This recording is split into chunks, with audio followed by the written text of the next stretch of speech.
dans la crête. C'est un petit paradis pour le VTT enduro. On est quand même une bonne cinquantaine sur Ajaccio. Hein. Après sur Bastia, il y a encore toute une autre équipe. Bavel aussi, Azonze. Non, sur la Corse, il y a plus de 100 personnes qui font du VTT enduro. Il y a de plus en plus de petits jeunes. Ah, le VTT, sur des petits parcs, on peut s'amuser à 4 ans. Hein. Après, dans les crêtes, il faut déjà avoir un bon petit niveau, quoi. Hein. Mais il y a des enfants de 10 ans, 12 ans qui peuvent en faire. Hein. 2-3 fois par semaine, les après-midi, je suis dans les crêtes à nettoyer, démaquiser, entretenir les chemins. On a eu des champions du monde. Hein. Bah, sur les crêtes, c'est le paradis avec un électrique.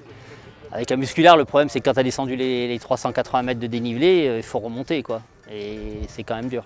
Alors qu'avec un électrique, tu peux remonter 4 fois, 5 fois. Moi j'ai calculé 80 km de piste d'enduro sur les crêtes. Par du calzone et on arrive à la parade. Et ce développement, est-ce que ça pose pas problème vis-à-vis des promeneurs? Oui, ça peut être gênant pour un moment, mais si tout le monde y met de la bonne volonté, il n'y a pas de souci. Hein.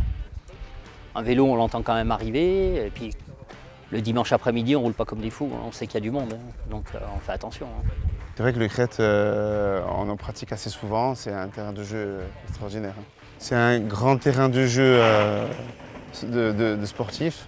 On rencontre un peu tout le monde et c'est vrai qu'à tous les niveaux, il y en a pour tout le monde, je pense. Hein. On voit les petits qui s'amusent, les grands, les un peu plus vieux comme nous, qui s'entraînent pour s'amuser. On est une bande de copains, on se régale. Je roule depuis 1 an et demi maintenant en enduro et en dirt. J'ai plus débuté dans des sentiers un peu plus faciles et ensuite je suis passé aux crêtes quand j'ai eu un peu de niveau.